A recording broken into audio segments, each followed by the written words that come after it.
اور اس طرح سے کیا جائے کہ اس وقت عمران خان کا مطالبہ کہ انتخابات کروائے جائیں، جبکہ دوسری طرف جو پی ڈی ایم کی جماعتیں ہیں وہ یہ کہتی ہیں کہ جی کیوں ہم انتخابات عمران خان کے دباؤ کے تحت کروائیں۔ تو ان دونوں کو ریکنسائل کرنے کے لیے کوئی ایک مڈل وے ڈھونڈا جا سکتا ہے کہ شاید ایک مذاکرات ہوں اور ان مذاکرات کے نتیجے میں کوئی ایک تاریخ پر اکتفا کر لیا جائے اور ایک دن تمام جو انتخابات ہیں قومی اور صوبائی اسمبلیوں کے کروا دی جائیں۔ یہ تو بڑا آئیڈیل سینیریو ہے، اور اس کے بعد جو بھی جماعت جیتے وہ حکومت بنا لے۔ یہ آئیڈیل سچویشن ہے، اور اس جو سینیریو ہے اس کے امکانات at least as of now مجھے تو انتہائی کم نظر آتے ہیں کہ، اور اس کی وجہ یہ ہے کہ جو دونوں سائڈز ہیں، خاص کر کے اب اسٹیبلشمنٹ اور اگر آپ بات کریں عمران خان اور تحریک انصاف، جو ان کے درمیان وہ گیپ ہے وہ اتنا شدید ہے کہ شاید وہ اتنا جلدی فل ہوتا نظر نہیں آتا۔ تو یہ سینیریو جو ہے وہ تو آؤٹ آف کوسچن ہے، حالانکہ پاکستان کے لیے یہی ایک آئیڈیل سینیریو۔ دوسرا سینیریو کہ اسی طرح سے یہ حالات جو ہیں وہ مزید خراب تر ہوتے رہیں، گورنمنٹ، پارلیمنٹ اور سپریم کورٹ کے درمیان جو لڑائی ہے وہ شدت اختیار کرتی رہے، دوسری طرف جو عمران خان ہے اور تحریک انصاف ہے اور جو وکلا ہیں وہ اپنا دباؤ بڑھاتے رہیں، اور ایسی صورت میں ظاہر ہے کہ جو حکومت ہے وہ جتنا بھی کہتی رہے کہ جی سپریم کورٹ کے جو ہم خیال کہ لائک مائنڈڈ جو ججز ہیں ان پر تنقید کرتی رہے، یہ فیکٹ ہے کہ چیف جسٹس کے پاس تو اختیار ہے، اور ابھی تک جب اختیار ہے تو وہ استعمال کریں گے۔ جیسے کل انہوں نے جو اپنا 4 اپریل کا فیصلہ ہے پنجاب میں انتخابات کروانے کے حوالے سے، اس کے سے متعلق اسٹیٹ بینک کے گورنر کو، فائنانس سیکرٹری کو اور متعلقہ حکام کو کل بلا لیا ہے اور تمام تفصیلات ان سے مانگ لی ہیں۔ تو چیف جسٹس کے پاس یہ اختیار موجود ہے کہ ہو سکتا ہے کہ اسٹیٹ بینک آف پاکستان کے جو گورنر ہیں ان کو کہیں کہ آپ بتائیں کہاں کہاں آپ کے پاس پیسے پڑے ہوئے ہیں، 21 ارب ڈالر، 21 ارب روپے، وہ یہ کہیں کہ جی آپ ادھر بیٹھیں اور دیں آپ الیکشن کمیشن آف پاکستان کو، کیونکہ جس طرح سے حالات چل رہے ہیں یو نیور نو کہ وہ ڈائریکٹ اس وقت جو چیف جسٹس ہیں وہ تمام جو ٹیک اوور کر لیں جو بھی ایون کی حکومت کا نظام ہے، خاص کر کے جو فائنینشیل میٹرز ہیں، ٹو انشور کہ الیکشن جو ہیں وہ پنجاب کے اندر ہوں، اور اس صورت میں ظاہر ہے کہ گورنمنٹ شور بے شک کرتی رہے۔ تو اگر تو جو سپریم کورٹ ہے اور جو چیف جسٹس ہیں وہ کامیاب ہو جاتے ہیں، مطلب ایک آپشن یہی ہے، اور دوسری طرف حکومت اگر نہیں مانتی ان پر توہین عدالت بھی لگ سکتی ہے۔ توہین عدالت کے نتیجے میں کچھ جو وزراء ہیں اور ایون جو وزیر اعظم ہیں ان کو بھی گھر جانا پڑ سکتا ہے، اور ایسی صورت میں ایک جو سینیریو ہے کہ پنجاب کے اندر دوسرا سینیریو ہے کہ الیکشنز ہو جاتے ہیں، اور الیکشنز کے نتیجے میں جو ابھی اوپینین پولز بتا رہے ہیں کہ تحریک انصاف جو ہے وہ شاید جیت جائے، اور اگر وہ پنجاب کے اندر الیکشنز جیت جاتے ہیں تو اس کے بعد کیا ہوگا، کیا حالات ٹھیک ہو جائیں گے، اور وفاق کے اندر سم اور دی ادر جیسے تیسے حکومت جو ہے وہ رہتی ہے۔ تو ایک اور بہت آئی تھنک ایک ڈینجرس قسم کا سینیریو ڈیولپ ہوگا، فردر پولیٹیکل انسٹیبلٹی ہوگی پنجاب میں بیٹھ کے۔ جب ایک نئے مینڈیٹ کے ساتھ عمران خان آ جائیں گے تو وہ مزید امبولڈن ہوں گے، مزید وہ ایک ڈٹرمنیشن کے ساتھ وہ ٹارگٹ کریں گے پی ڈی ایم کو بھی، وہ ٹارگٹ کریں گے اسٹیبلشمنٹ کو بھی، اور ملک کے اندر جو فردر جو ہے وہ آپ کہہ لیں کہ ایک ڈی اسٹیبلائزیشن ہوگی۔ اور اسی دوسرے سینیریو کے تحت ہم ایک تیسرے سینیریو کی طرف بڑھیں گے، مثلا پنجاب کے اندر عمران خان تحریک انصاف نئے مینڈیٹ کے ساتھ آ جاتی ہے، اور دیکھتے دیکھتے پھر اکتوبر آ جاتا ہے، اور اکتوبر کے اندر عام انتخابات ہوتے ہیں، اور اس دوران تمام جماعتوں کے اندر کوئی منیمم کسی چیز کے اوپر اتفاق رائے نہیں ہوتا، کوئی ڈائلاگ کے ذریعے اور اسٹیبلشمنٹ اور عمران خان کے ذریعے اور باقی جو سٹیک ہولڈرز ہیں کوئی ایک سموتھ ٹرانزیکشن پر جو ٹرانزیشن ہے اس پر اگری نہیں کر پاتے، اور پھر ایسے سینیریو کے اندر آپ دیکھ لیں کہ عام انتخابات ہو جاتے ہیں۔ پہلی بات ہے کہ وہ عام انتخابات گاڈ فاربڈ، تو مجھے تو یہ ڈر لگ رہا ہے کہ بہت وہ بلڈی قسم کے ہوں گے، کیونکہ اتنا جو چارجڈ ایٹماسفیئر ہوگا اور اتنا جب ٹینشنز ہوگی بیہائنڈ دا سین، اور اس سینیریو میں اگر الیکشنز ہوتے ہیں تو آپ کو پتہ ہے کہ کتنا وہ ایک کشیدہ صورتحال ہوگی۔ اور اس صورت میں بھی سینیریو یہ ہے کہ عمران خان صاحب جو ہیں وہ آ جاتے ہیں، یا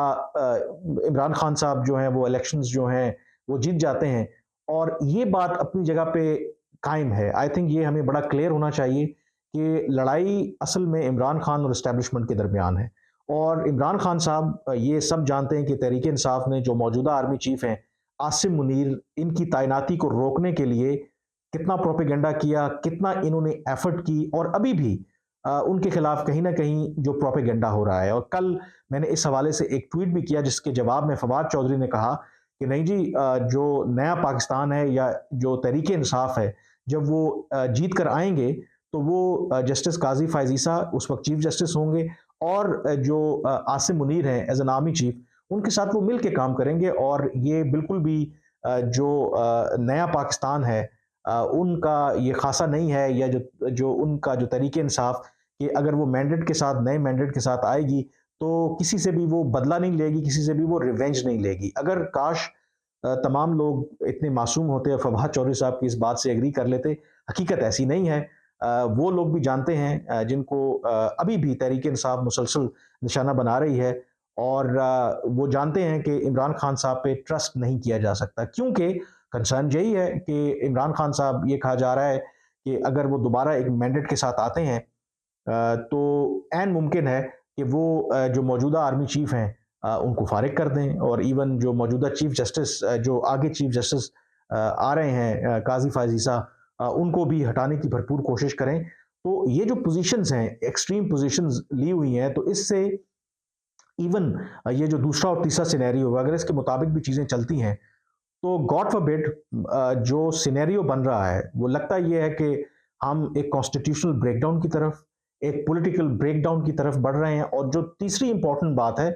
کہ اس سارے کانسٹیٹیوشنل اور پولیٹیکل کرائسس کے درمیان جو سب سے امپورٹنٹ ایشو ہے وہ آپ کی معیشت ہے۔ آئی ایم ایف کے ساتھ پاکستان کا پروگرام بحال نہیں ہو رہا، دوست ممالک آپ کی اس طریقے سے مدد نہیں کر رہے، آپ کے پاس صرف اتنے پیسے ہیں کہ آپ ایک ماہ کی جو امپورٹ ہے وہ اس کا بل ادا کر سکیں، اور یہ میکسیمم آپ جون تک گزارا کر سکتے ہیں۔ آئی ایم ایف کا پروگرام بحال نہیں ہوتا، دوست ممالک آپ کو پیسے نہیں دیتے، تو آپ کو دیوالیہ ہونے سے کوئی نہیں بچا سکتا۔ اور اگر یہ ملک کے اندر اس طریقے سے افراتفری ہوئی، اس طریقے سے پولیٹیکل انسٹیبلٹی ہوئی، اور کہیں نہ کہیں جو پاکستان کے دوست ممالک ابھی تک ہمیں بیل آؤٹ نہیں کر رہے یا ہمیں پیسہ نہیں دے رہے، اس کی ایک بہت بڑی وجہ ملک کے اندر پولیٹیکل انسٹیبلٹی ہے، کیونکہ پتہ نہیں ہے کہ یہ گورنمنٹ کتنا عرصہ چلے گی، پتہ نہیں ہے کہ یہ سپریم کورٹ کے ساتھ جو اس گورنمنٹ کی اور پارلیمنٹ کی لڑائی ہے یہ کتنا عرصے تک یہ گورنمنٹ سروائیو کرتی ہے۔ تو ایسی صورت میں نہ آئی ایم ایف، نہ انٹرنیشنل باقی جو فائنینشیل انسٹیٹیوشنز ہیں، نہ ہمارے جو دوست ممالک ہیں، ہماری کسی بھی طرح سے مدد کرنے کے لیے تیار ہیں۔ تو ایسے سینیریو کے اندر آپ اب ایک امیجن کریں کہ ملک کے اندر ٹوٹل کانسٹیٹیوشنل بریک ڈاؤن ہوتا ہے، ایک پولیٹیکل بریک ڈاؤن ہوتا ہے، آپ دیوالیہ ہونے کے قریب ہوتے ہیں یا دیوالیہ ہو جاتے ہیں، اور دوسری طرف پھر معاملات جو ہیں جو اسٹیبلشمنٹ اور عمران خان اور باقی سٹیک ہولڈرز کے درمیان اتنے گمبھیر ہو جاتے ہیں، تو خدا نہ خواستہ پھر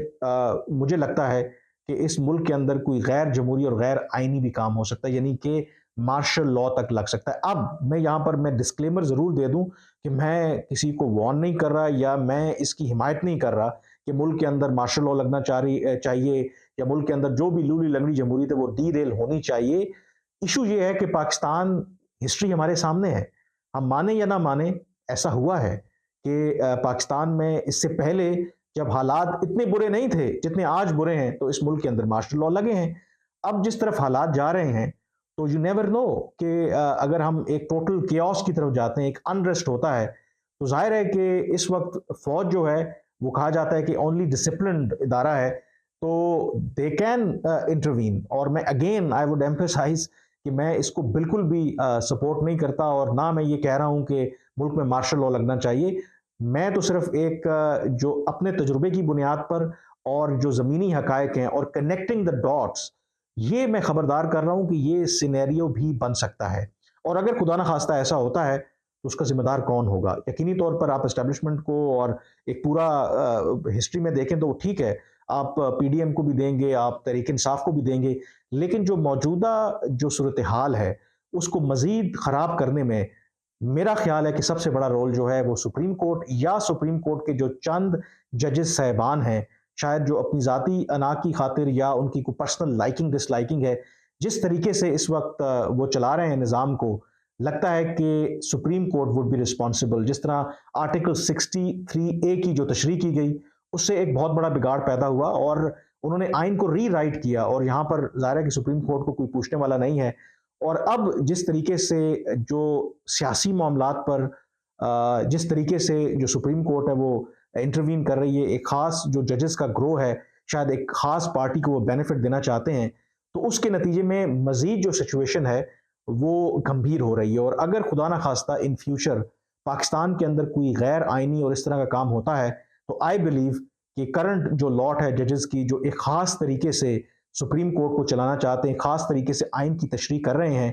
دے ول بی رسپانسبل۔ اور دوسری اگین کہ یہ کہتے ہیں کہ موجودہ جو چیف جسٹس ہیں وہ آئین کی بالادستی کے لیے کام کر رہے ہیں، 90 دن کے اندر انتخابات ہونا آئین کے اندر ضروری ہے، بالکل ٹھیک بات ہے۔ تو کیا یہ قدغن جو ہے یا جو آئین کی شک ہے یہ صرف پنجاب پر ہی لاگو ہوتی ہے، کے پی کے اندر؟ تو اس کے بارے میں سپریم کورٹ بالکل خاموش ہے۔ تحریک انصاف نے وہاں پر ایک درخواست دائر بھی کی، رجسٹرار نے وہ اعتراض لگا کر واپس کر دی، اور اب تحریک انصاف کہتی ہے وہ تو سپریم کورٹ کے بجائے پشاور ہائی کورٹ میں یہ جو درخواست لے کر جائیں گے، لیکن وہاں پر بھی ان کو کوئی ارجنسی نہیں ہے۔ تو کیا سپریم کورٹ کے وہ ججز جو پنجاب کے اندر 90 روز کے اندر انتخابات کروانے کے حامی ہیں یا وہ اصرار کر رہے ہیں، تو کے پی کے اندر ان کی نظر کیوں نہیں جاتی؟ اس سے صرف ایک اندازہ ہوتا ہے کہ اصل جو لڑائی ہے وہ پنجاب کی ہے، پنجاب ہی پاور سینٹر ہے پاکستان کی پالیٹکس کا، اور ججز کو بھی پتا ہے Khyber Pakhtunkhwa it doesn't matter. تو اس کا مطلب ہے کہ وہ آئین اور قانون کے مطابق نہیں بلکہ جو پولیٹیکل ایکسپیڈینسی ہے اس کی بنیاد پر یہ تمام جو معاملات طے کیے جا رہے ہیں۔ تو اللہ خیر کرے کہ پاکستان کا کیا بنتا ہے، بٹ ایٹ لیسٹ جو میں نے 3 سینیریوز آپ کے سامنے رکھے ہیں، پہلا سینیریو مجھے ہوتا نظر نہیں آتا کہ تمام لوگوں کو عقل آئے اور سٹیپ بیک کریں تمام اور کوئی وے آؤٹ نکالیں۔ جو باقی 2 سینیریو ہیں بڑے ڈریڈ فل ہیں، اور مجھے یہی لگتا ہے کہ جسے کہتے ہیں نا کہ شاید پاکستان کے اندر حالات مزید خراب ہوں گے بفور اس سے کہ وہ بہتر ہوں۔ Let's see, I hope that میں غلط ثابت ہوں، لیکن جو مجھے نظر آ رہا ہے لگتا ہے کہ حالات جو ہیں پاکستان کے اندر مزید کشیدہ ہونے جا رہے ہیں اور مزید خراب ہونے جا رہے ہیں۔ آج کے ویلاگ سے اتنا ہی، مجھے اجازت دیجیے، اللہ حافظ۔